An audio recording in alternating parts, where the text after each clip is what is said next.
Buksan ang iyong mga mata, gumising na at magsaya.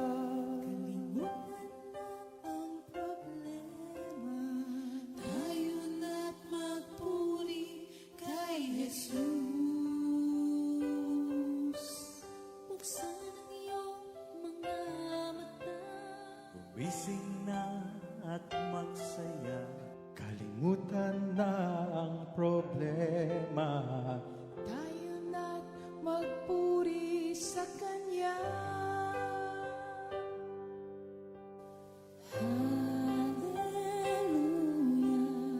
Hallelujah, hallelujah, hallelujah, hallelujah,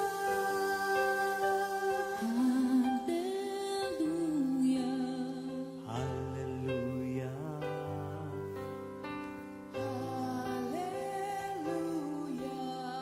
hallelujah.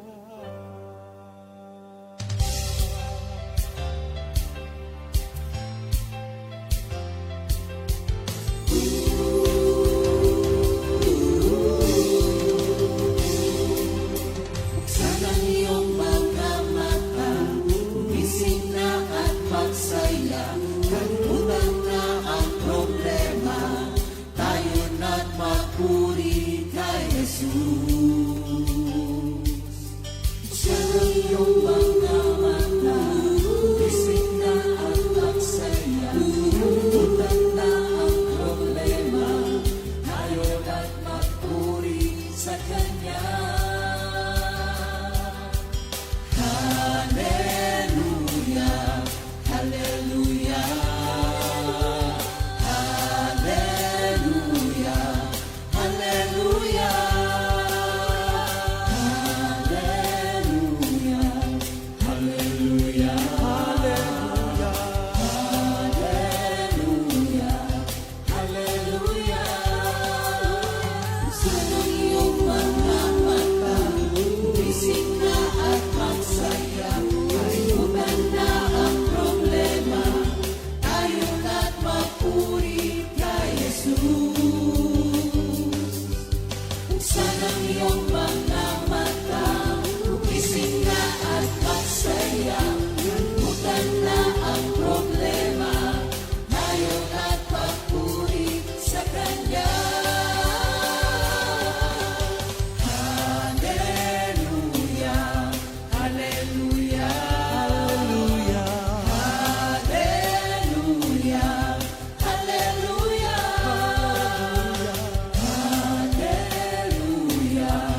hallelujah, hallelujah, hallelujah. Di ka iniwan, di ka papabayaan. Kumapit ka, umawit ka, at magpuri sa Kanya. Buksan ang iyong mga mata, gumising na at magsaya. Kalimutan na ang problema, tayo na't magpuri kay Jesus. Buksan ang iyong mga mata, gumising na at magsaya. Kalimutan na ang problema, tayo na't magpuri sa Kanya. Hallelujah, hallelujah, Hallelujah. Hallelujah. hallelujah, hallelujah. Hallelujah. Hallelujah. Sa iyong mga mata, gumising na at magsaya. Kalimutan na ang problema, tayo na't magpuri.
Ikaw ang Diyos, karapat dapat kang papurihan.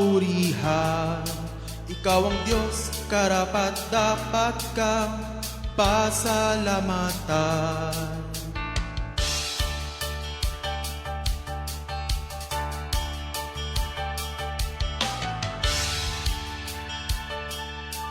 Ikaw ang Diyos, karapat dapat kang papurihan. Ikaw ang Diyos, karapat dapat kang pasalamatan. Simula pa ng likhain ng mundo, ikaw ay naroon na. Ang Alpha at Omega, ang simula at ang wakas. Sa silong ng langit, pangalang Jesus lamang ang binigay ng Diyos sa ikaliligtas ng lahat. Ikaw ang Diyos, karapat dapat kang papurihan. Ikaw ang Diyos, karapat dapat kang pasalamatan. Simula pa ng likhain ng mundo, ikaw ay naroon na. Alpha at Omega, ang simula at ang wakas. Ikaw ang Diyos na Abraham. Ikaw ang Diyos ni Isaac. Ikaw ang Diyos ni Jacob. At ikaw ang Diyos naming lahat.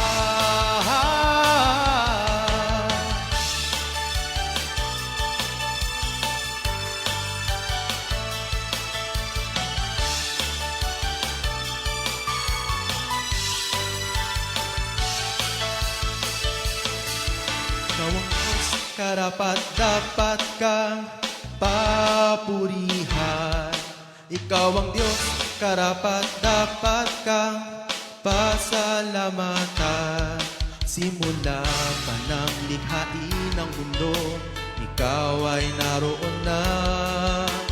Ang Alpha at Omega, ang simula at ang wakas.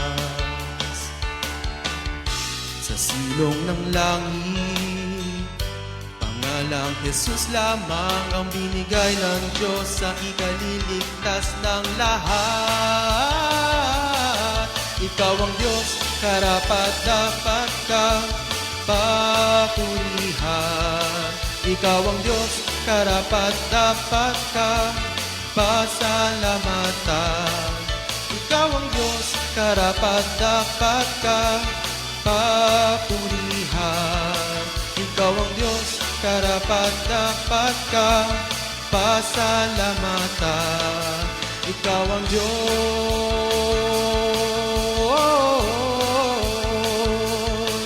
Ikaw ang Diyos.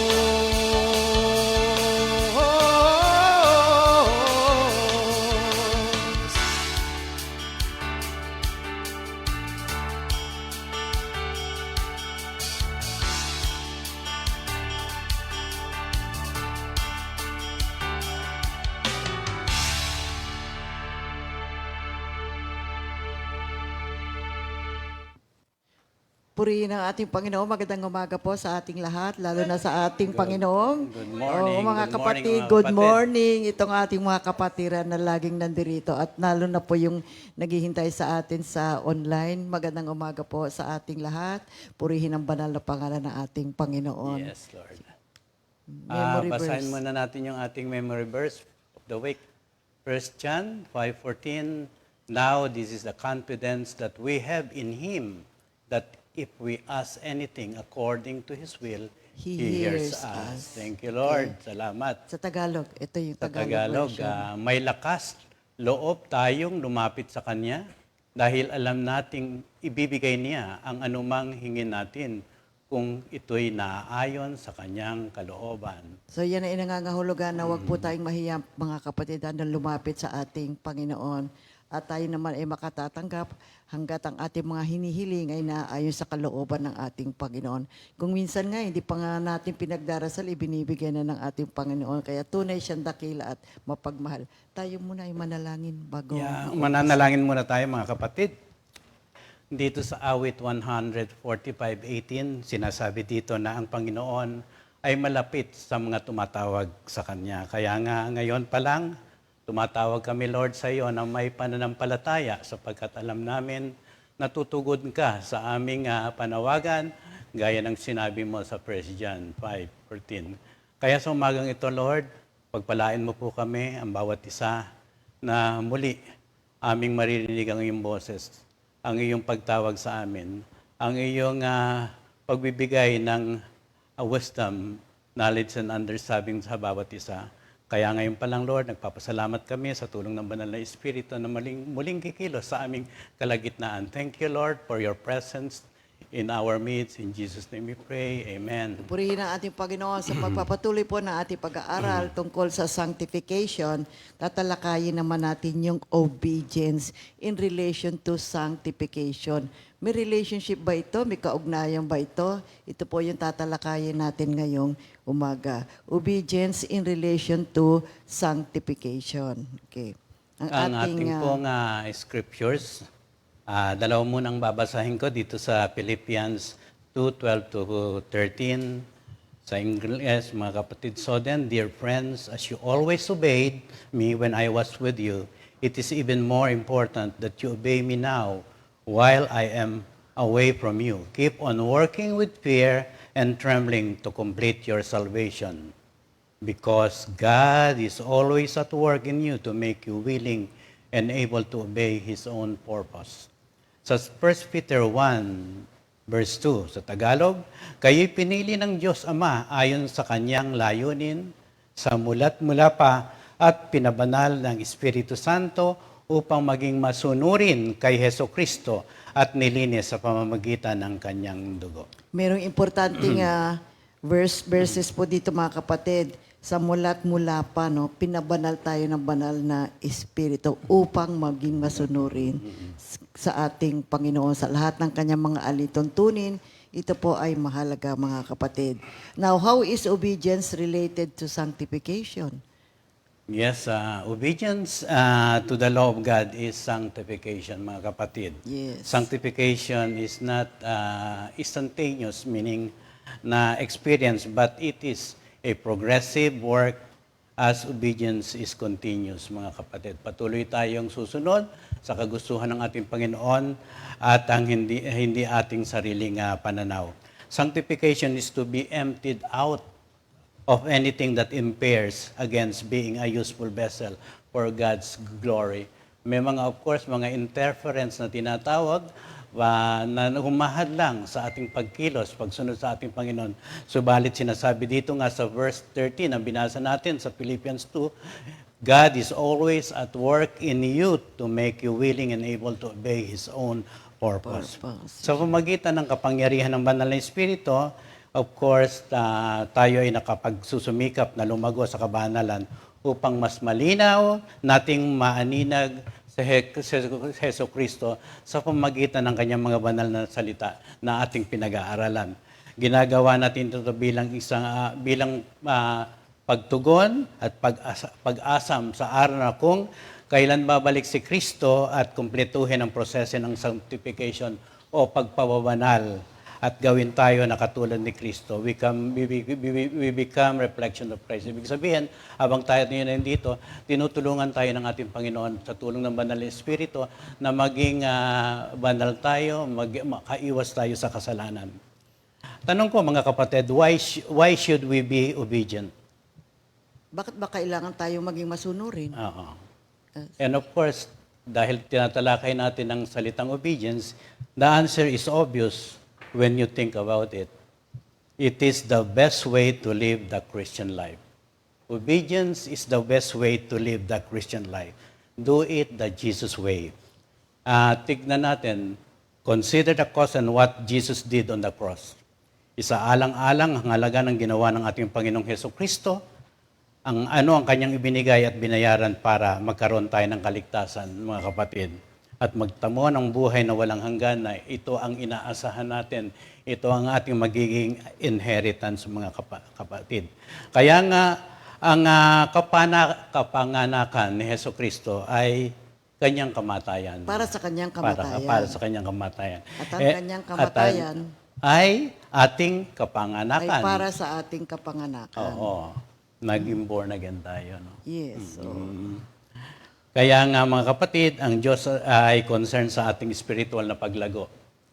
Ang ating sanctification, ang ating growth, ang ating maturity ay nagmumula sa gawain ng Espiritu. Lumalago tayo sa ating relasyon sa Diyos at ang ating character, thereby we give glory to God. And another question, why is obedience necessary to progress in our sanctification? Mga Kailangan kapatid? ba tayong maging masunurin para tayo ay magprogreso sa ating pagpapabanal? Yun Yes, ang of tanong. course.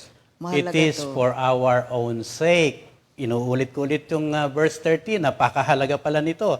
Because God is always at work in you to make you willing and able to obey His own purpose. So it is for our own sake. Another thing, it is for the world's sake. Makikita natin yan sa Philippians 2:15. Di ba? Okay. Basahin niyo mga kapatid. Tingnan natin mga kapatid, why is obedience necessary to progress in our sanctification? Kasi sabi ng Matthew 7:21, nasa saad, hindi lahat ng tumatawag sa akin, Panginoon, Panginoon, ay papasok sa kaharian ng langit, kundi ang mga taong sumusunod sa kalooban ng aking Ama na nasa langit. So dito makita natin, unang-una, obedient believers will enter the kingdom of God kapag ikaw ay masunurin. Kaya yung tanong natin, why is obedience necessary to progress in our sanctification? Because obedient believers shall be able to enter the kingdom of God. Yung ikalawa, Balikan ko muna, Sister Remy, yung sinabi kong, for the world's sake. Alam niyo kung titingnan natin yung statement natin, mission statement natin, kasama ito mga kapatid. Yung sanctification for our own sake at the same time for the world's sake. Tignan niyo yung Philippians 2:15. That you may come to be blameless and innocent children of God, without a blemish among a crooked and twisted generation, among whom you are shining as illuminators in the world. Mga kapatid, yan ang sinasabi dito sa Philippians 2:15. okay. No, Ano yung tuloy ikalawa? mga kapatid. Obedience. Pangalawa, obedience to God's word leads to God's blessing in our lives and progression in our sanctification. Basahin po natin itong James 1:25, Santiago 1:25.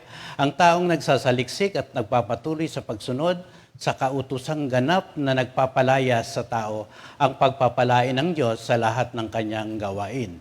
Siya ang taong gumagawa at hindi siya katulad ng nakikinig lamang at pagkatapos ay nakakalimot. So, disobedience is a sin of mankind and obedience leads to holiness. Ang pangatlo po, mga kapatid, obedience to God's word protects us from stagnation and going backwards in to our sanctification. When you hear the word stagnation, maaaring naaalala nyo yung stagnant water.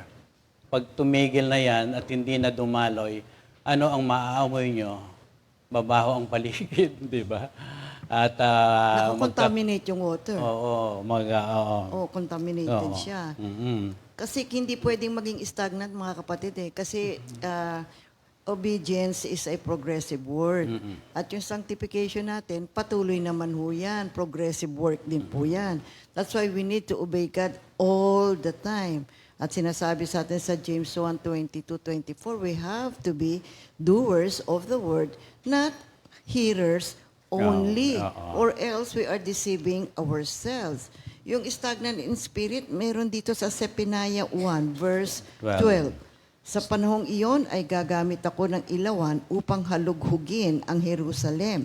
Paparusahan ko ang mga taong labis na nagtitiwala sa sarili at nagsasabing, si Yahweh ay walang gagawin para sa ating ikabubuti o ikasasama.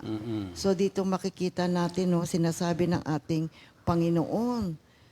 Ayaw niya ng mga ganitong klase ng mga pag-uugali or character. Sabing ganyan may magagawa bang mabuti ang ating Panginoon? At ito ay sinasabi nilang ito yung mga klaseng stagnant in spirit. Kaya kung hindi po tayo mag-iingat sa buhay natin, baka tayo po ay maging ganito.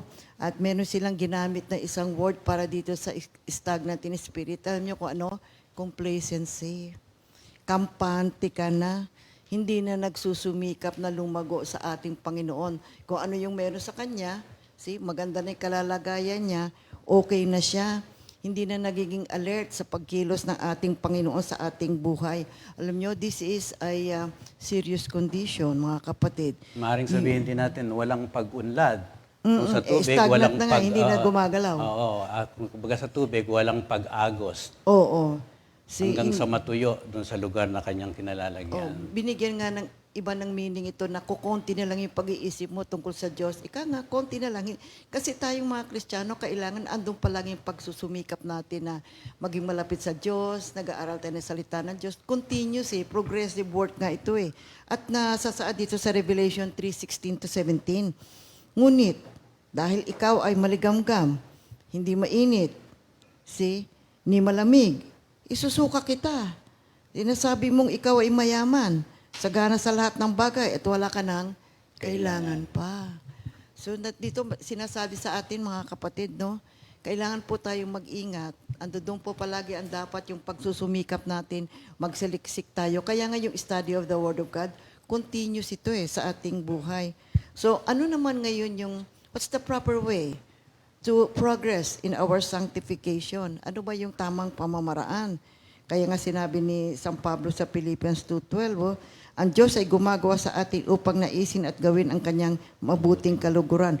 Binibigyan niya tayo ng mga hangarin na lumago kay Kristo at gumagawa siya sa atin upang gawin ito.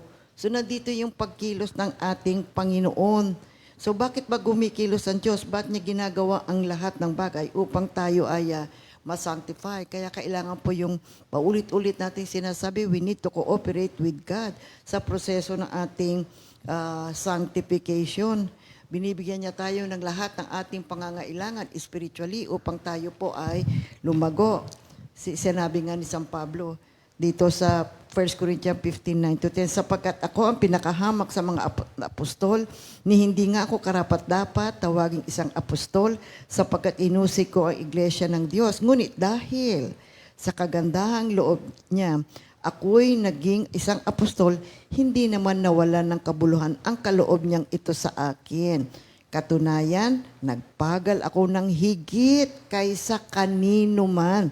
Subalit hindi ito dahil sa sarili kong kakayanan, kundi dahil sa kagandahang loob ng Diyos sa akin. So take note of what Paul said. Ako ay nagpagal ng higit kaysa kanino man. So nandirito, gawin nating isang mabuting halimbawa si San Pablo, yung kanyang pagpapagal, yung kanyang pagkilos, yung kanyang pagsunod, yung kanyang paggalaw sa pagpapahayag ng banal na salita ng Panginoon. Nandoon talaga yung kanyang eagerness. So dito makikita natin that in order to be sanctified, we must grow in obedience to God. So unang-unang, grow in obedience to God. Ito ay kinakailangan natin sa ating buhay. Hindi po pwedeng susunod ka ngayon, tapos bukas hindi na, ayaw mo. You know, there are times kasi ayaw nating sumunod. Kasi para sa atin, ay mali yan.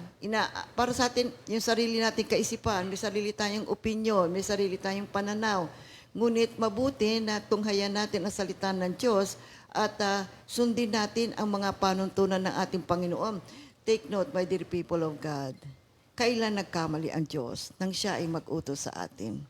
at lahat ng kanyang ipinagagawa sa atin para sa ating ikabubuti. At yung kabutihan na yan na nangyari sa buhay natin, yung pagbabago natin, paglago natin, nagbibigay ito ng kaluwalhatian sa ating Panginoon. Kaya progressive po ang sanctification. So hindi lamang kailangan gawin natin ito dahil kasi ito ay kailangan gawin, kundi gawin natin ito na may pagmamahal sa ating Diyos. At kinukonsider natin yung ginawa ng ating Panginoong Hesukristo nang siya ay naghirap at namatay sa krus upang tayong lahat ay mapatawad sa ating mga kasalanan. You know, the daily work of righteousness in our life is a proof of salvation. Kasi kapag tayo ay ligtas na, nandoon na ang mabubuting gawa na mabuti nating gawin. At kaya nga sabi ni San Pablo sa mga Pilipos, kayo, you always obey, sabi niya. Kaya lang kung minsan nagkakamali, pero bumabalik naman kayo sa ating Panginoon. Kaya mabuti ninyong gawin yan. Oo, nagkakamali kayo, nagsisisi naman kayo, at patuloy na gumagawa ng pagsunod sa ating Panginoon. So kinakailangan sumunod, pero sabi niya, higitan niyo pa. Kung ano yung inyong ginagawa ngayon, dagdagan nyo pa, higatan nyo pa, obey more, sabi nga ng ating Panginoon. Kaya yung sino mang tao na matapat na sumusunod sa mga itinuturo ng ating Panginoon, alam nyo po, ang blessing natin ay higit-higit pa rin, mga kapatid. Hindi lamang tayo lalago kay Kristo, you know, what God has prepared for everyone, for all of us, ay talaga namang hindi mo malirip, hindi mo masukat. Tunay na ang pagpapala ibibigay sa atin ng ating Panginoon. Kaya, you know, kaya lang maraming mga Kristiyano, katulad ng mga Israelita, dito sa Hebrews 4, verses 2-3, marami na silang narinig na sermon. Nakita nila yung mga pagpapala ng ating Panginoon. So, nakikita nila yung mga himala ng Panginoon. Pero yung kanilang pandinig, yung kanilang narinig, hindi nila nahaluan ng pananampalataya. Hindi nagkaroon ng pagsunod. You see, kaya ano nangyari? Nanatili sila sa ilang. Ganon ang nangyari sa kanila. Basahin ko yung Hebrews 4, 2-3. Sapagkat tulad nila ay napakinggan din natin ang magandang balita, ngunit hindi nila pinakinabangan ang balitang kanilang narinig dahil hindi nila ito tinanggap ng may pananampalataya. Tayong mga sumasampalataya ay tumatanggap ng kapahingahang ipinangako. Ito'y ayon sa kanyang sinabi, sa galit ko'y aking isinumpa, hindi sila makakapasok sa lupain ng kapahingahang aking ipinangako. So makita natin mga kapatid, yes, we study the Word of God, we hear the Word of God, pero kailangan po may pagganap, gampanan natin ang mga ipinag-uutos sa atin ng ating Panginoon. Okay. In order to be sanctified. Say. In order to be sanctified, practice continuous discipline. Kaya in what areas of obedience is God's calling you to practice? Ibig sabihin, patuloy nating isagawa ang pinagagawa ng ating Panginoon. Pag nakarinig ka kasi ng salitang disiplina, parang ayaw mo na, no? Pero kapag ang Diyos na ang nagsasabi na gawin mo ang ganito, ituloy mo ang iyong paglago at meron disiplina, siyempre susunod ka dahil lumalago ka naman eh. Pero kung minsan ay nakakalimot tayo, tandaan natin kapag ang Diyos ang nag-utos, lagi yan nasa tamang lugar.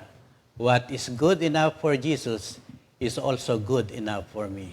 Yan ang dapat nating tandaan, mga kapatid.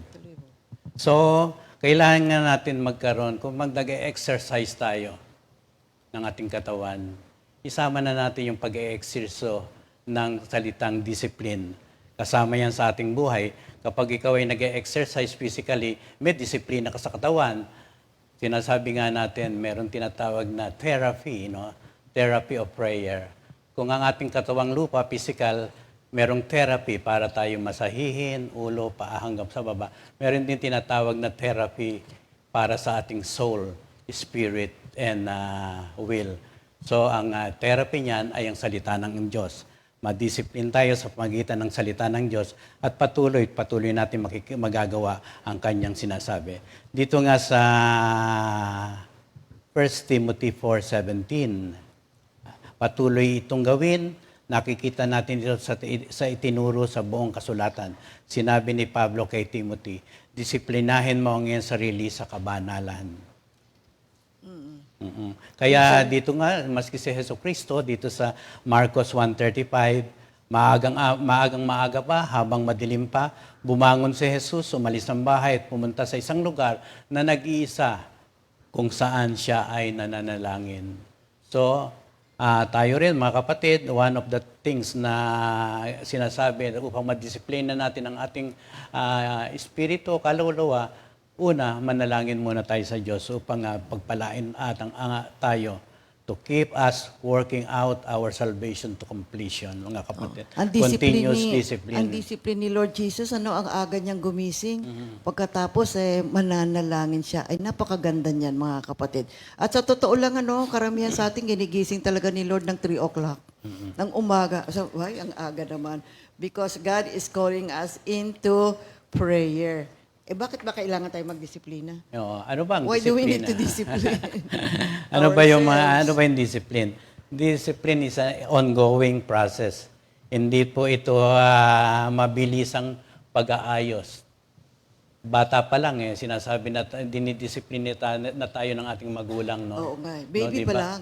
Baby pa lang. Oo. Unang-una, yung mga bagay na pag hinawakan ng bata, huwag isusubo. Huwag isusubo. Dinidisiplina mo. Hindi lahat isusubo sa bibig. Oo. Kaya kung tayo tumanda, hindi lahat masasabi natin sa ating Pwede. kapwa. Hindi lahat pwede. Isasara naman natin yung bibig. Alam mo, gandang pag-aaral yan, discipline, mga kapatid. Hindi totoo talaga yan. Maski nga yung bata, sa bahay namin, merong baby din ilang months lang Lahat isinusubo, kailangan ilalayo mo talagang ganyan dahil hindi makakabuti sa kanya And then habang lumalaki, tinuturuan siya ng kung ano-anong mga mabubuting mga bagay, pati pagsabi ng opo, at pati yung pagmano. Maski baby pala, wala pa isang taon, bless, bless, bless, tinuturuan na natin Ganoon So, mahalaga yung disiplina sa buhay natin. And then, this morning, we are talking about the discipline of obedience. Okay. Bakit ba mahalaga ito? Mahalaga ito sapagkat ito po'y mahabang proseso nga, and discipline involves hard work. We labor and strive. Sa Galatians 5:23, it involves self-control. Ito po yung bunga ng banal na espiritu. Ang disiplina ay nangangahulugan ng pagkilos laban sa iyong damdamin dahil mayroon kang mas mataas na layunin. O nga, minsan nauuna ang ating damdamin na imbis na huminto muna tayo, yung kabiglaanan, hindi natin nadidisiplina ang ating damdamin, lalo na itong bibig natin, bigla na lang yung bubuka at hindi na madisiplina. Ang disiplina ay isang bagay kung saan ang Diyos at ikaw ay dapat nakasangkot. Ibig sabihin, cooperation, interdependency with one another to God and you. May balikan. Pagpipigil sa sarili ay bunga ng Espiritu. And of course, discipline means discarding hindrances. Sa Hebrews 12:1 na binasa natin kanina, mga kapatid. So that we can run with endurance the race that is set before us, mga kapatid. And sa 1 Timothy 1:4 nga, huwag nilang pag-aksayahan ng panahon ang mga alamat at mahahabang talaan ng mga angkan. Iyan ay pinagmumulan lamang ng mga pagtatalo at hindi nakatutulong sa tao upang matupad ang plano ng Diyos sa pamamagitan ng pananampalataya. At sa verse 5, Paul says, have nothing to do with worldly fables, fit only for all the women. Para sa matatanda lang pala yan, mga kapatid. In the discipline of obedience, mga kapatid, kailangan talaga nating alisin. Alam naman natin yung makabubuti sa hindi makabubuti. But there are times, alam mo, nangunguna yung gusto nating gawin But in the discipline of obedience, yung pong makabubuti at makapagbibigay ng luwalhati sa ating Panginoon at makapagbibigay makapagdudulot sa atin ng progreso para po sa ating sanctification. Take note, ang salitang sanctification ay pagpapabanal. And disobedience is a sin. At isa pang tandaan natin dito ay discipline means keeping your eyes on the goal. Yeah. Ano nga ba ang goal natin? Ang goal natin, godliness, reverence for ating Panginoon, pagsunod natin sa ating Panginoon.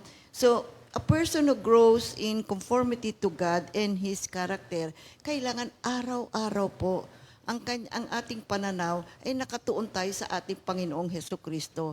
Yung kanyang mga alituntunin, yung kanyang mga pinagagawa sa atin. Malinaw po ang salita ng ating Panginoon na kailangan tayong sumunod. At para ang buhay natin ay nakatuon tayo sa pag-asa natin sa ating Diyos.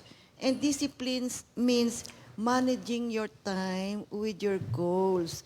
Kasi alam nyo, ang disiplina kasi ng obedience, kung minsan pagka hindi ka nakasunod at sinusunod mo yung sarili mong pananaw, alam nyo, nagugulo po schedule eh. Kasi may pagagawa sa iyo ang Diyos, ito naman ang gusto mong gawin, hindi mo ngayon namamalayan, nagkakagulo na ngayon yung mga dapat gawin, at ano nangyayari? Nawawalan ka ng kapahingahan. Yung rest na pinag-aaralan din natin sa ating Bible study. Kaya mahalaga din po na i-manage natin, babalansehin natin yung ating mga schedules, yung ating oras. That's why we need to discipline ourselves. Why do we have to discipline ourselves? Because eternal issues are at stake. Ang ginagawa po natin, mga kapatid, is life and death. Hindi po tayo nagbibiro sa ginagawa natin. Minsan, ang tingin nila ay napakadali ng ginagawa natin. Meron nga nagsasabi, ay gusto kong maging katulad nyo. Ang huhusay nyo mag-preach. Memorize nyo yung Word of God. Yes, makikita mo ganun. Pero merong mas malalim pa na nakapaloob doon. Yung ginagawa po natin is spiritual, and this involves life and death. Kaya ito po ay pangalagaan natin. Ito pong ginagawa natin ay isang banal na gawain.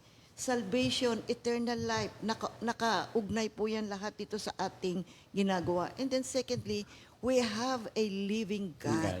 Yeah, sa gawa. Kapatid, buhay ang Diyos. May Diyos na tumutulong sa atin. May Diyos na nagkokontrol ng lahat ng bagay. Mayroong Diyos na nakatingin sa atin all the time. Meron tayong Diyos na buhay. Kaya tayo pinapayuhan sa Gawa 14:15. Huwag niyong gawin yan. Sabi niya, huwag niyong gawin yang mga kasalanan na yan. Mga tao rin kaming tulad niyo, pinapangaral namin sa inyo ang magandang balita upang talikuran ninyo ang mga walang kabuluhang bagay na yan. Manumbalik kayo sa Diyos na buhay, na lumikha ng langit, lupa, dagat, at lahat ng naroroon. That's why we need to discipline ourselves. And then we have another question. Why do we have to implement discipline? Because we are living by the truths of our faith, yung Romans 1:17. You see, obedience to the truth of our faith. Importante po ito. That's why we need discipline in our lives. Kapag hindi mo in-exercise ito, kapatid, look at your schedule every day. Ikaw din ngayon ang sisira. Magugulo talaga yung gawain for the day. Kaya nakita nyo yung example ng ating Panginoon, very early in the morning, nagdadasal siya. Napakagandang kaugalian ito that upon waking up, we pray unto the Lord, Lord, ano schedule natin ngayon? Ano ang gagawin ko ngayon? Ano ang instructions mo ngayon? I-guide mo ako. Bigyan mo ako ng wisdom. Nasa iyo ang buhay. Ang araw na ito ay alay ko para sa iyo, para sa iyong kaluwalhatian. Ikaw ang manguna sa araw kong ito. At ako, ayon sa iyong grasya at awa, ay susunod at maluwalhati ka nawa sa aking pagsunod ngayong araw na ito. Kaya ito po mga kapatid ay mahalaga sa buhay natin. See, pagsunod sa katotohanan ng pananampalataya, matatagpuan natin sa 1 Timothy 4:6. Kung ituturo mo sa mga kapatid ang mga bagay na ito, ikaw ang magiging mabuting lingkod ni Kristo. At habang itinuturo mo ito, dinudulutan mo rin ang iyong sarili ng pagkaing espiritual mula sa salita ng pananampalataya at sa tunay na aral na sinusunod mo. So, Kasi sabi nga, from faith to faith, God declares us to be righteous because of faith alone. Okay. Kaya napakahalaga din yung pananampalataya natin na makasunod tayo sa sinasabi ng ating Panginoon. Okay. Sige, ano ba itong discipline of obedience? Okay, talakayin natin. Unang-una, the discipline of obedience is the practice of our pure loyalty to our Lord. Kasi nga, totoo nga naman, ano, ang taong masunurin sa ating Panginoon ay may ganap na katapatan sa ating Panginoon. O nga naman, kasi disobedience is a sin. Kapag sumusunod ka, ikaw ay may katapatan sa ating Panginoon. And because of this katapatan, nasa-sanctify tayo, mga kapatid. We just don't realize this. You know, obedience to God makes us holy. The progress of our sanctification is continuously going on. Kaya mabuti pag-isipan natin mabuti ito pong pag-aaral na ito, kapatid. Kasi napakahalaga nito eh. Kasi pansinin nyo ha, naalala nyo si Adan at si Eva? Ano ho ba yung kasalanan ng dalawa? Diba? Disobedience. At magpasa hanggang ngayon, ano ang malaking kakulangan ng mga tao sa ating Panginoon? Obedience. Ito pa lang. Kaya bagamat ito po yung napakalawak na aralin, ay sinisikap po nating ibahagi ito sa inyo ngayon. And then, it helps. And of course, the discipline of obedience helps us to keep our eyes on God, not on people, mga kapatid. Yes, oo. So, the discipline of obedience enables us to focus on our Lord Jesus Christ.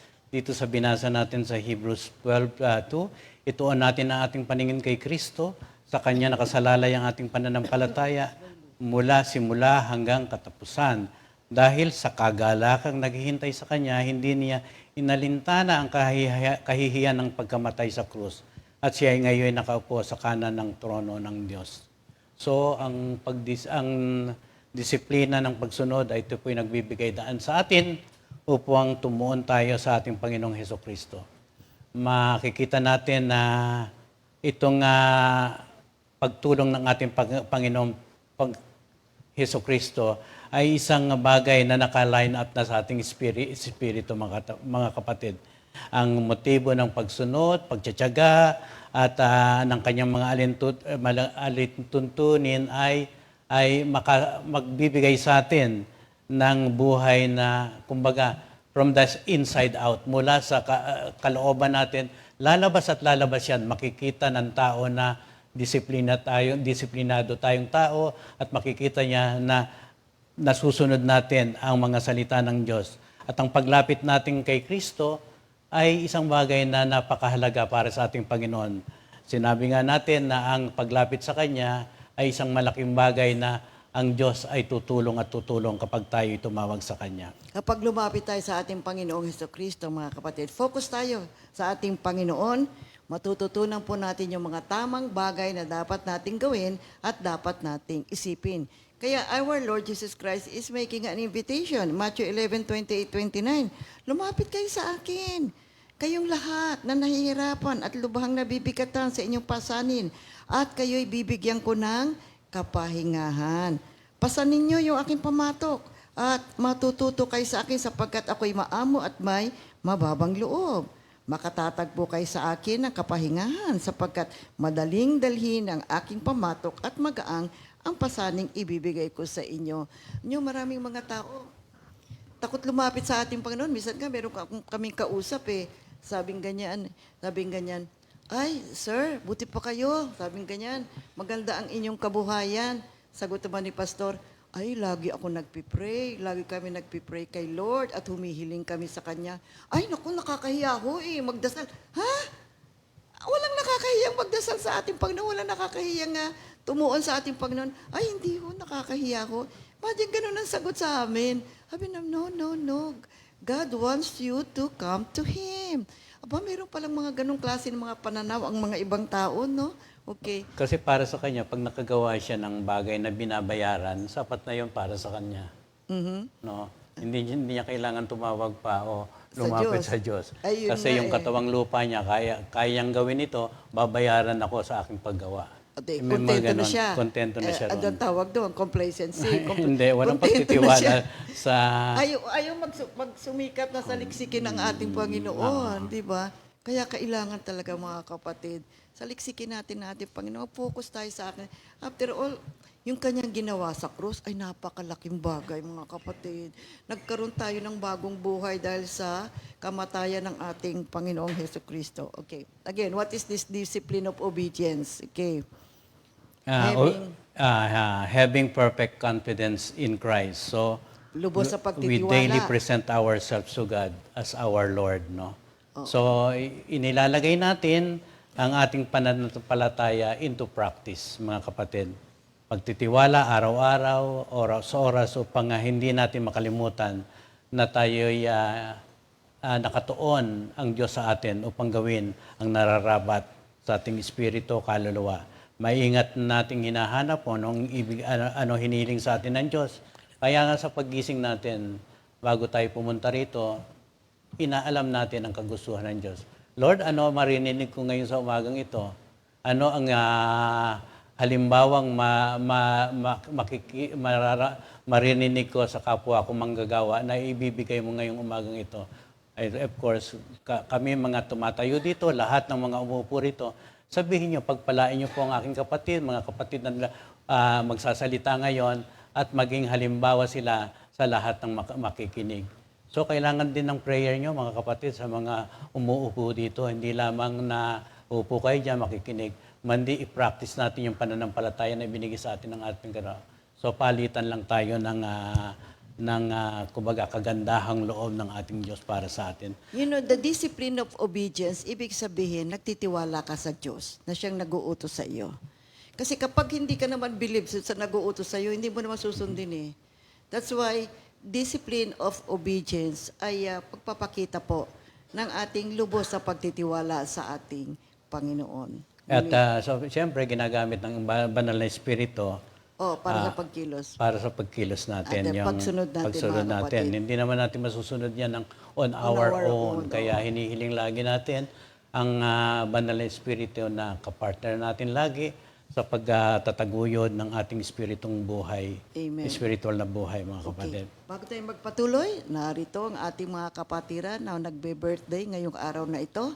Happy birthday sa inyo. Brother Rans Magtibay, Sister Janela Alinea, Brother PO3 Pritz Orias, Brother RJ De Guzman, at happy anniversary kay Brother Erning and Sister Lina Bacani. Okay. Sa Greetings Mendez yan, po. Greetings po sa inyong lahat, mga kapatid, at pagpalain kayo ng Diyos sa inyong napaka-special na araw na ito.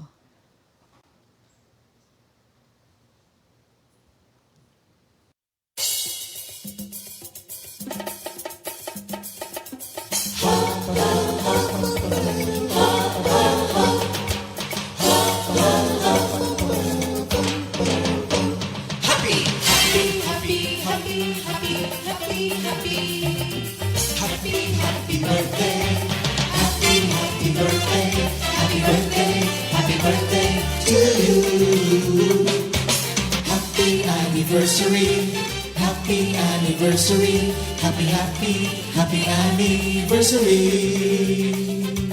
Happy anniversary! May the good Lord doesn't leave you, may the Lord's light shine upon you. Happy anniversary to you. Happy, happy birthday to you.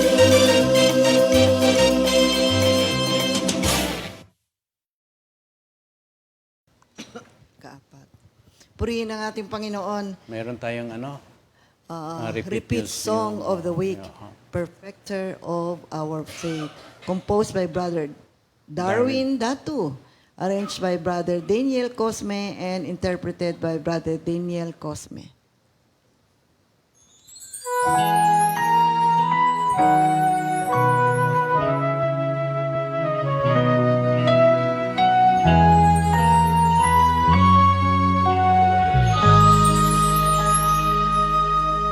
There was a man destined to save the world,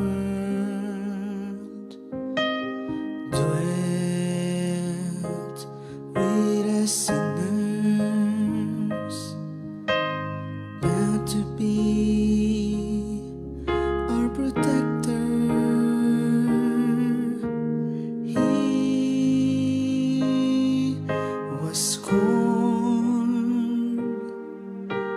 afflicted, and he suffered. He have surmounted, fulfilled what was written. The Son of Man, the Son of God, sent down from the highest to face all odds. The seed of hope embraces faith. All prophecies were done about the perfecter of faith.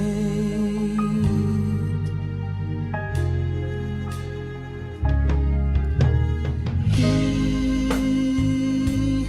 is our God, the one who leads us from the miry pit. His grace shall save all men. He believes in Him. He reigned, He oversees, and rule over all the earth. He fulfilled what was written. The Son of Man, the Son of God, sent down from the highest to face all odds. The seed of hope embraces faith. All prophecies were done about the perfecter of the Son of Man,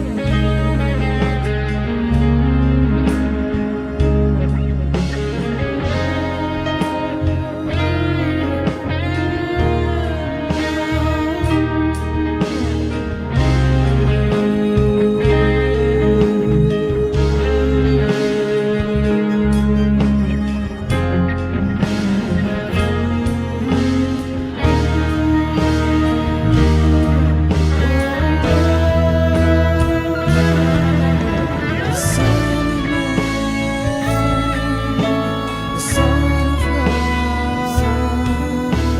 sent down from the highest to face all odds.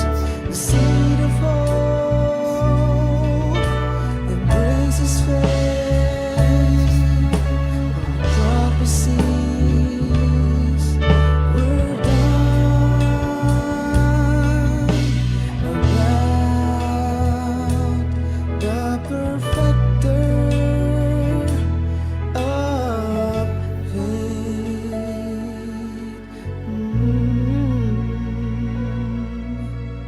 About the perfecter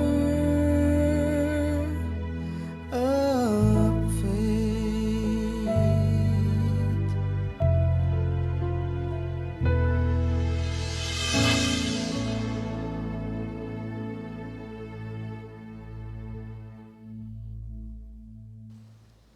Purihin ang ating Panginoon sa pagpapatuloy po ng ating pag-aaral tungkol sa sanctification. Narito po tayo sa ating pag-aaral ng the discipline of obedience in sanctification. Now, what is this discipline of obedience? Now, this means a submitted life, a surrendered life to our Lord Jesus Christ. This is a life of continuous faith sa ating Panginoon. You know, when we surrender our plans, our will, then Jesus Christ is in control. Now, this is the ultimate application of our trust that leads to a life of real obedience sa ating Panginoon. When we abandon self-centered life to our Lord Jesus Christ, so our life becomes Christ-centered. At ito ay nangangailangan ng isang patuloy at mag-i-strive tayo palagi sa buhay natin araw-araw na tayo po ay sumunod sa ating Panginoon. That's why we have to always work at this discipline of obedience to our lives. And then, so what happens? We focus on our Lord Jesus Christ so that we can become the person of faith and obedience to our life. Kaya yung buhay natin, pang araw-araw nating buhay, ay dapat na maging refleksyon ng isang buhay na isinuko na sa ating Panginoon. Kaya ang lahat isinasabit na natin sa ating Panginoon. Kaya yung Colossians 3:17, at anuman ang inyong gagawin o sasabihin, gawin ninyong lahat sa pangalan ng Panginoong Jesus at sa pamamagitan niya'y magpasalamat tayo sa ating Diyos Ama. So kapag tinalikuran na natin yung ating mga plano, yung mga ninanais natin, yung mga ideas natin, let our Lord Jesus Christ take full control. Let Him be the Lord of our life. Take note of the word, Jesus is the Lord and Savior of our life. Take note, Jesus is the Lord and Savior. Ano ho ang nauuna? Lord, tapos Savior. Mahalaga kasi yung Lordship ng ating Panginoon sa buhay natin. Kailangan siya ang manguna sa buhay natin. Kaya kapag nagpasakop tayo sa Kanya, inilalaan na natin, inilalagay na natin ng ating buong pagkatao sa paanan ng ating Panginoong Hesukristo.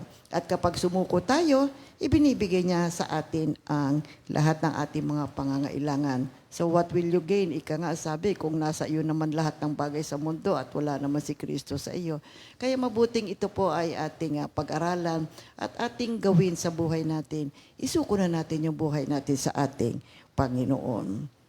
Okay. And number 5, no? The discipline of obedience is... Obedience is also the willingness to cooperate with God, with others in their godly direction.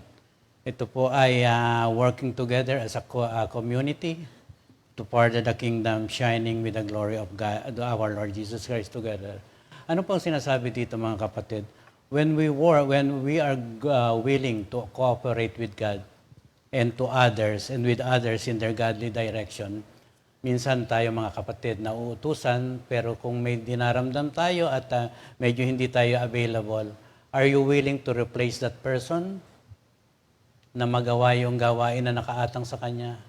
Ang sinasabi dito mga kapatid, willing tayo to cooperate with God at at the same time with others in their godly direction. Kung may tao na inassign sa lugar na yun at hindi siya available o meron siyang malaking commitment na gagawin, we can replace him na, yes, willing ako Lord, tatanggapin ko yung gawain na inilagay sa kanya dahil hindi siya available. Ganun po ang kapatid ang sinasabi dito ng ating Panginoon. Ang pagsunod ay pagpayag na makipagtulungan sa Diyos at sa iba sa kanilang makadiyos na direction. Bawat isa sa atin ay may isang direction na ibinibigay ng Diyos na tugon tayo sa kanyang panawagan, na-spread natin ang kanyang kaharian dito sa lupa, tulad ng kanyang pagdating dito upang mabigay ang good gospel. Tayo rin mga kapatid, kapag may dapat na i-replace at available naman tayo, tandaan natin na hindi naman tayo makakakilos without the help of God. Kaya kailangan, kung hindi available ang ating kapwa, tayo rin sabihin na natin, available ako kapatid kung hindi ka available. Gawin natin dito sapagkat commitment ay isang napakalaking salita na if we deny ourselves, we are taking a stance of real commitment doon sa gawain ng ating Panginoon. The willingness to cooperate with our God, with our Lord Jesus Christ, involves commitment, mga kapatid. Commitment to be obedient to God all the time. Obedient in our trust and faith to Jesus Christ. Ito ay binibigyan natin ng kahalagahan ang ating relasyon sa ating Diyos. Na kapag naisip natin na ako ay susunod, make this goal a commitment to God. Maging masunurin, manatiling masunurin sa ating Panginoon, anuman ang ating sitwasyon. Kaya yung Matthew 16:24 to 26. Sinabi ni Jesus sa kanyang mga alagad, sino mang nagnanais sumunod sa akin ay kailangang itakwil ang kanyang sarili, pasanin ang kanyang krus at sumunod sa akin. Ang naghahangad na magligtas ng kanyang buhay ay mawawalan nito. Ngunit ang mawala ng kanyang buhay alang-alang sa akin ay magkakamit nito.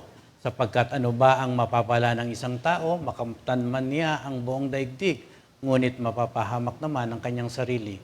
Ano ang maibibigay ng isang tao kahit kapalit ang kanyang buhay? Kapag tayo ay masunurin, tayo po ay nangyayari? Naaaliw. Di ba kapag nakasunod ka sa Panginoon, masaya ka, there's an inner peace, there's an inner joy. At natututo tayo sa ating mga karanasan. You know, it's not all the time that we do right. Meron din tayong mga pagkukulang at pagkakamali along the way.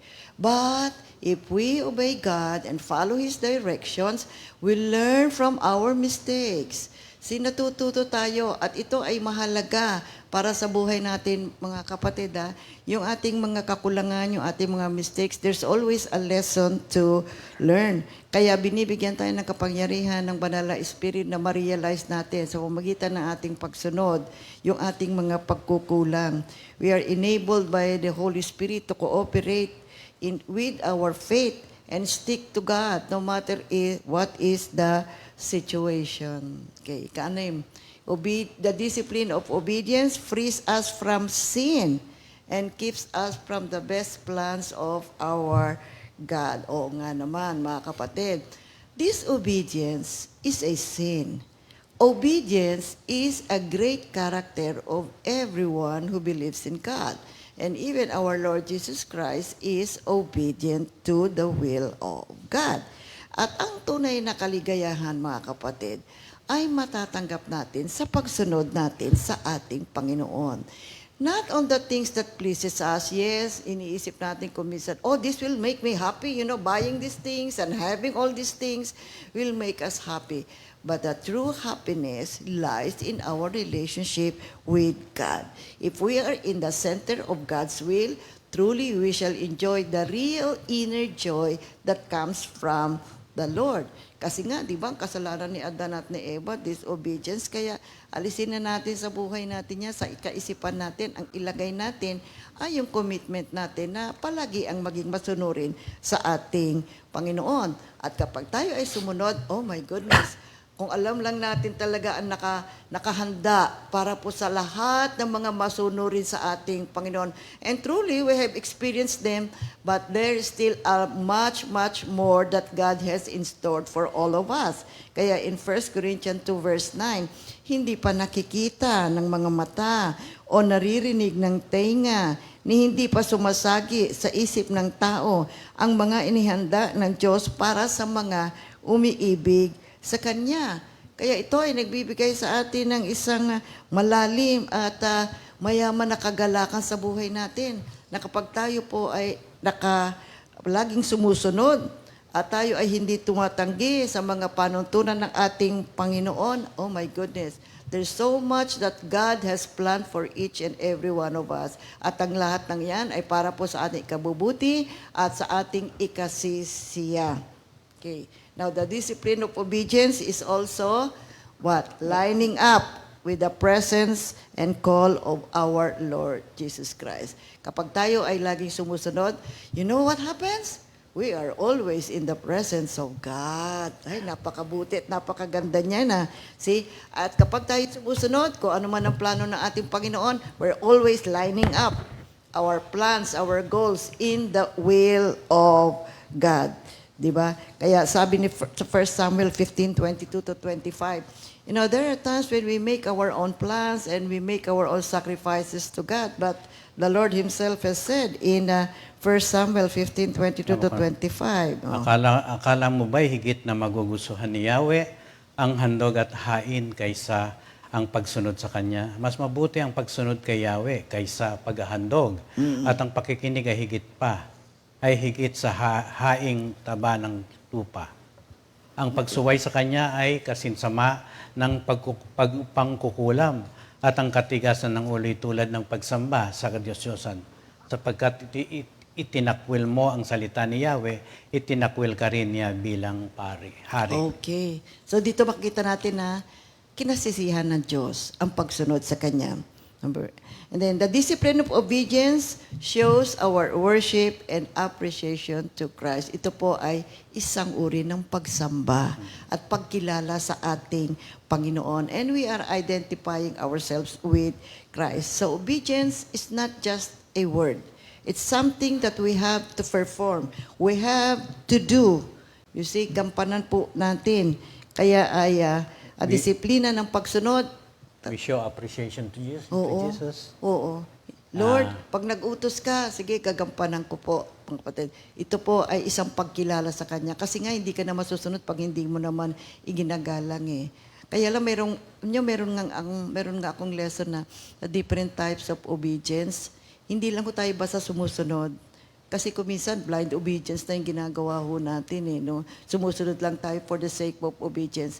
But the true and real obedience is something that we obey God wholeheartedly, buong puso, may pagmamahal, may pagkilala, may pagsamba sa ating Panginoon. At ito ay kinasisiyahan ng ating Panginoon. And then, kaya yung John 14:15, nasa saad. Kung iniibig ninyo ako, tutuparin ninyo ang aking mga utos. Sa 1 John 5:3, this is love for God to obey His commands. At sa James 1:22, mamuhay kayo ayon sa salita ng Diyos. Kung ito'y pinakikinggan lamang ninyo, ngunit hindi sinasagawa, dinadaya ninyo ang inyong sarili. Then, when we practice the discipline of obedience, you know what it means? We are not ashamed of the gospel. Maraming mga tao magsasabi, ano bang ginagawa niyo? Bakit kayo palagi may dala kayong Biblia? Ano? Iba ang klase ng buhay mo? Ano? Sinusunod mo na yung nakasulat sa Biblia? Kapag tayo po ay sumunod, makikilala nila na hindi natin ikinahihiya ang dala-dala nating magandang balita ng ating Panginoon. Pagkos, in the long run, marirealize din nila na may katotohanan ang ating sinusunod ng mga salita ng Diyos sa banal na Biblia. Kaya yung Romans 1:16, Hindi ko ikinahihiya ang magandang balita sapagkat ito ang kapangyarihan ng Diyos para sa kaligtasan ng bawat sumasampalataya. Unay sa mga Hudyo at gayon din sa mga Griego. At sa Lucas 9:26, oo, tingnan nyo itong Lucas 9:26. kapag ako at ang aking mga salita ay ikakahiya ni numan, ikakahiya rin siya ng anak ng tao, pagparito niya na taglay ang kanyang karangalan at ang karangalan ng Ama at ng mga banal na anghel. The discipline of obedience is not a burden, mga kapatid. Ito po ay isa dapat bagay na ikasisiya ng ating puso kapag tayo ay sumusunod sa ating Panginoon. Tayo ay nalilinis sa kasalanan. Nagbibigay din ito ng lakas ng loob sa atin na mamuhay tayo na may kabanalan. At lumalakas din yung ating ugnayan sa ating Panginoon. Yes, that's very true. Obedience brings us to the presence of God and it strengthens our relationship with God. Kaya ang resulta, nagiging mature tayo, nagiging mas kapakipakinabang tayo ng mga vessels para sa kaluwalhatian ng ating Panginoon at tayo ay laging handa na ipahayag sa mga raming tao na may katotohanan ang nakapaloob sa banal na salita ng Diyos. Kaya ito ay ginagawa ko, ipinamumuhay ko. Nakakapag-witness tayo sa maraming tao. And then, the discipline of obedience also gives us a sense of duty. Na ito po ay mahalaga na bahagi ng buhay natin. Sapagkat ang Diyos ang lumikha sa atin, nagbigay sa atin lahat ng ating pangangailangan, lahat ng meron sa atin, nagmula sa ating Panginoon, we have this responsibility na sumunod sa Kanya. Diba? Siya ngayon ang lahat ng kumikilo sa buhay natin. Ano nga ba't di ba mabuti na tayo ay sumunod sa Kanya at mabigyan siya ng kaluwalhatian? Now, there's another question. What happens if we do not practice the obedience? Hindi tayo sumusunod sa ating Panginoon. What happens if we do not obey God? See? Well, in effect, we are actually ignoring our salvation that has been given by our Lord Jesus Christ. At ang consequences po nito ay matindi po sa ating lahat. Kapag ipinawalang bahala natin ng kaligtasan, yes, we underwent the justification, now that we are in the sanctification process. Kung hindi naman po natin bibigyan ng malalim na pagsunod sa pangapanuntunan ng ating Diyos, ang ating buhay, hindi po natin susurrender ang ating mga plano sa buhay, ang ating sarili. Ano po ang mangyayari? Ito po ay magkakaroon ng mabigat na epekto para sa atin. Unang-una, hindi ka naman masaya kapag hindi ka nakakasunod sa Diyos. Di ba, no? Parang feel mo, may pagkukulang ka talaga eh. Kaya kumisan, tuloy kapag lalong hindi ka sumusunod, laging hindi ka sumusunod. Minsan, nawawalan ka na tuloy ng kaligayahan na pagsunod. Ayaw mo na talagang sumunod. Ano mangyayari sa ating lahat? Kaya nagkakaroon ng paghihimagsik sa puso natin, nagkakaroon tayo ng pagsuhay. Kaya tuloy, nangyayari, magkakaroon palagi dito sa puso natin ng laban, yung gusto ng espiritu at yung gusto ng ating kaluluwa. Kaya mabuti, pag-aralan natin ito mabuti mga kapatid. It's very important. Kasi yung Hebrews 4, sabi narinig nila yung salita ng Diyos pero hindi nila sinamahan ng pananampalataya. Sabi, narinig nila ang salita ng Diyos, ngunit hindi nila sinamahan ng pananampalataya. Anong ibig sabihin yung pananampalataya? Ito po ay pagsunod. Because obedience is what? Yung ating pananampalataya, putting it into action. At ang sabi ng Diyos, alam mo, hindi sila sinuman. Sinasabi ko sa inyo, hindi sila makakapasok. Napaka-importante po ng salitang yun, mga kapatid, yung Hebrews 4 na yun, 2-3. Napakahalaga nun. Nakaakibat po doon yung talaga yung obedience, mga kapatid. So, we need to really obey God. Now, remember that the Christian life is not about us. It's all about God. Whatever we do, we give glory to God. Yun ang dapat na goal natin sa buhay natin. Jesus has done so much for each and every one of us. And our obedience is merely a response to the goodness of God, to the love of God. We give Him the gratitude by obeying Him. So, what types of disciplines do we need to practice in our discipline of obedience? Nandyan yung disiplina natin sa pag-aaral natin. Diba? Yung John 17:17, sanctify them through Thy word. Sabi na ating Panginoon, John 15:3, you have been made clean already by the teaching I have given you. Pero nakakasunod tayo dito, lagi tayo nag-aaral ng salita ng Panginoon. And then another way is, i-quote natin palagi yung banal na salita ng Panginoon, ano man ang sitwasyon natin sa buhay natin, lalo na kapag tayo po ay under attack. Naku, marami tayong nararanasan ng mga negative situation sa buhay natin. Always declare natin, isigaw natin yung salita ng ating Panginoon. You see? And then, sanctification through the discipline of prayer. Well, this is very important sa buhay po natin. We need to pray all the time. See, we don't just pray 3 times, we pray all the time. Why? Because in prayer, we connect ourselves to God. And to be able to be always in the presence of God, we communicate with Him through prayer. Kaya ang Panginoon, nagbigay ng mabuting halimbawa, pagising pa lang niya sa umaga, no? Nagdadasal na siya. Okay, anyway, ginagawa naman natin lahat yan. Tayong lahat na nagigising ng maaga. Tayo unang-unang ginagawa natin ay, good morning, Jesus. Good morning, Panginoon. Ano po ang ating schedule sa araw ito? Nananalangin na tayo agad. Remember that Jesus is a man of prayer. But when you pray to God, pray for yourself, pray for others, and pray against the enemy in 1 Timothy 2 verses 1-3. And sanctification through our relationship with other people. Alam niyo, yung pakikisama natin sa ibang mga tao, ay nakapagbibigay din po ng kabanalan sa ating lahat.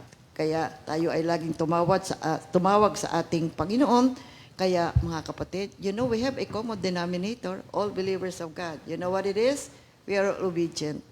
Masunurin po tayong lahat sa ating Panginoon. Siya nagbibigay sa atin ng kaligayahan sa pang-araw-araw nating buhay. And remember, the discipline of obedience is essential for our sanctification. Because our life, pagdating ng panahon, yung buhay na walang hanggan, yan po ay gantimpala at yan po ay nakalaan po sa lahat ng mga taong masunurin sa ating Panginoon. Let us fix our eyes on our living God, our Lord Jesus Christ. Amen. Salamat po, Panginoon, sa mga mensahe na ibinigay mo sa amin. The discipline of sanctification. Sa Obedience. obedience. Obedience, I mean. Ang discipline po ay isang tool. Isa pong tool para magampanan namin ang pagsunod sa iyo. At hindi naman kami magkukulang sapagkat sinabi mo nga, you are always at work in us to make us willing and able to obey for your own purpose. Kaya ngayon pa lamang, Lord, nagpapasalamat na kami. Lagi mo po kaming bantayan, sikapin ng banal na Espiritu sa amin na makasunod kami sa iyong kagustuhan, hindi sa aming sariling kagustuhan. Pagpalain mo po ang bawat isa, lalo-lalo na kami, Lord, na manggagawa na narito sa kompi na ginagamit mo. Always go with us, Lord, for your ever-presence will be our own success, provision, and surrendered life will be a blessing for us na makita namin ang kaganapan ng buhay namin na ginagawa mo sa amin. Salamat po muli sa biyaya na labing binibigay sa amin, sufficient grace for every day na makagawa kami ng bagay na nauukol lamang at nakakagawa ng glory at pagmamahal sa iyong gawain. Pagpalain kayo ng Diyos at patuloy na ingatan, paliwanagin nawa ng Diyos ang kanyang maliwanag na mukha at patuloy kayong kahabagan. Ilingap nawa ng Diyos ang kanyang maliwanag na mukha at patuloy tayo bigyan ng kapayapaan. In Jesus' name we pray. Amen. Amen. God bless everyone. 2 Timothy 2:2.